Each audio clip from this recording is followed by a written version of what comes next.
Question 24 says that Becky applied for a car loan of $10,000 at 4 different banks.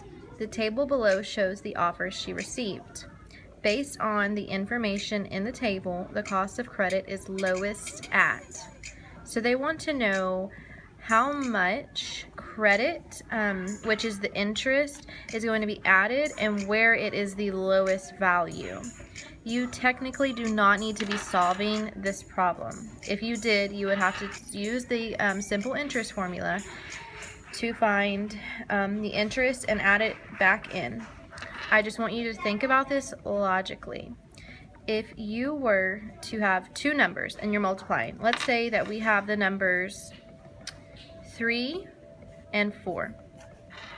If you multiply 3 times 4, you're going to get 12. Alright, now what if you have 3 and 5? You would expect this answer to be larger than 12 because your products, or the two numbers that you're multiplying should give you a larger product, which is exactly what happens.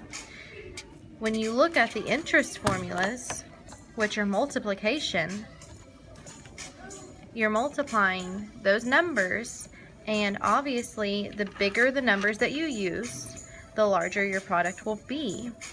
So we really just want to pay attention to the length of the loans.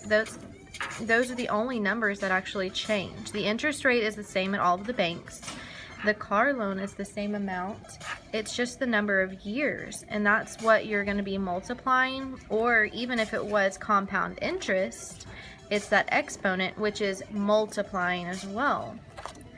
So we want to look for the number with the lowest amount of years, because the lower numbers being multiplied will give us the lowest product in the end. That's going to be Bank B at 3 years. That one is as simple as that. You just needed to take a look at your formula and see that multiplication and multiplication are being applied, and the larger the numbers are that you are multiplying, the larger your product will be. Therefore, the lower that your numbers are being multiplied, the lower that your product will be.